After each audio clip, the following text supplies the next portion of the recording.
Pranav Batra, Deepanjana Das, and Het Parikh. Voice of Architecture 2023. The Zen Tempest.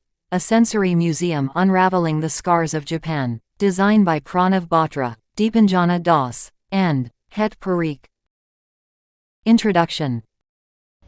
Hello everyone, we're the students of School of Planning and Architecture in Delhi, India, and our team consists of me, Deepanjana Das. I am Het Parikh and Pranav Batra. And we started our design journey together in 2020 when we joined this college for our undergraduate degree. Our collective experiences and challenges have enriched our understanding and empathy towards our users, serving as a significant catalyst in our endeavor to conceive multifaceted architectural projects that contribute meaningful value in the dynamic world of architecture. And we came across Archeol through internet sources, and it has been a really creative journey for us, and we've enjoyed it a lot. Design concept. Also, the main concept of design, despite of it being devoid of any sensory approach through the medium of taste, the museum indulges all other senses. The USP of it is not just limiting it to the visitor of the museum, but the viewer of the project has their senses involved, evoked just by the very glimpse of it. Sensory architecture significance. Our design basically centers on two psychological worldviews of trauma survivors in Japanese context. First, succumbing to the despair or overcoming adversity with determination.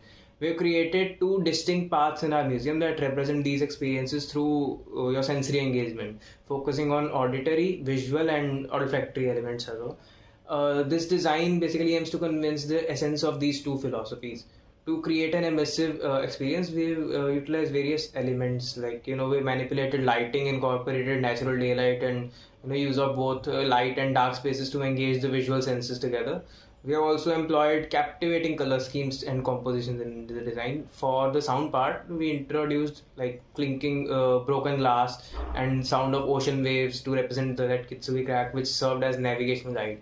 As per the sense of smell, I would say the consistent sense of cherry blossoms unites the design. Considering Japanese context, it offers a unique olfactory journey to the visitor. These design innovations combine to craft an alternate reality within this sensory odyssey. Sustainability integration. So the sustainability part is very important in any design nowadays. So for sensory museum, including the sustainability part was itself a challenge. So for that we have used mainly the rocks, which is the pathway of the labyrinth of gloom. So the rocks are used which are available near site in the Japan. So site selection is also plays a very important role in this, because the rocks, even the plants which we have used were very indigenous to Japan, which are cherry blossoms, which grows there. So the overall embodied carbon of the building is very less. We have tried to keep it to minimum, and also all the materials which are used are generally locally sourced, same to decrease the embodied carbon of the overall building. And we have also incorporated daylight by including translucent walls, and also the crockery pieces which are collected from the waste from nearby sites. So we can also use the waste material in that way for the effect of sensory museum in sound. Design evolution. And now, starting with the design evolution. So the idea started with a goal to create a landmark commemorating a cause, telling a story of human resilience, survival, and triumph. We introduced the concept of kintsugi, symbolizing optimism, the golden thread connecting fates, and light after tragedy. So after kintsugi, we moved to Japan, a land plagued by natural disasters throughout history. And despite the hardships, the human spirit perseveres. Survivors face the choice of succumbing to despair or moving forward with strength to conquer past adversities. So we focused on this duality of the human psyche and translated them into two principal pathways within the museum. The first one was the labyrinth of grief. The place initially seems tempting and short at first, spiral. Occasional whiffs of cherry blossoms offer fleeting comfort, symbolizing hope just out of reach. The path mirrors the challenging journey of overcoming trauma. The next is the horizon of hope. So another opening reveals a seemingly longer but straightforward path, symbolizing patience. Visitors following this route find themselves on a sky bridge with a golden handrail, offering a panoramic view through transparent walls. The experience emphasizes the power of nature as the ultimate equalizer, it also brings a sense of tranquility accompanied by the soothing sound of ocean waves. And at the end, the visitors would reach the final central installation, leading them to the end of the cycle of life. Community and environmental impact.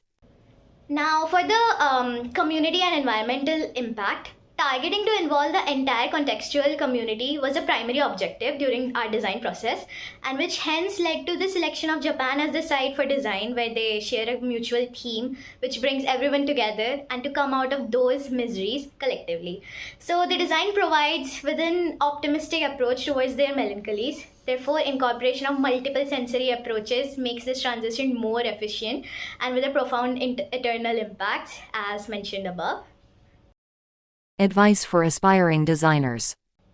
See, from our experience, we found many things important and many factors which are important for this design to take a good direction, and we took some decisions which were in connection with culture of Japan. So as cultural integration plays a very important role in this whole building, so we need the audience to connect with the building for the sensory architecture to come in play. And also using mainly sunlight, earth, water, which are the natural elements, they create a connect with humans that is a very natural feeling. For every building, the natural elements are very important, so we have tried to incorporate all the elements which are natural, and also it should be infusing the local culture, and also on multiple levels we should be giving the natural feel of the earthquakes and the tsunamis which people of Japan face. Reflection on winning.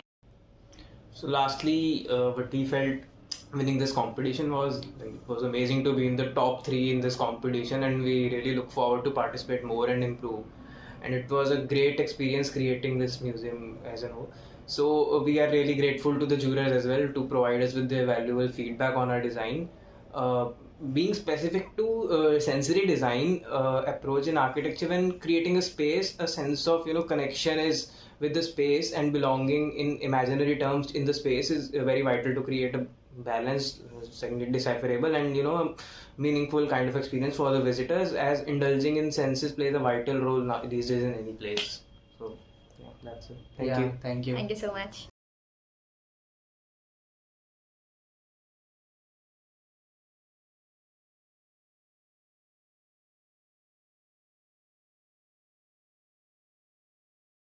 For latest architecture competitions, visit Archeol Competitions.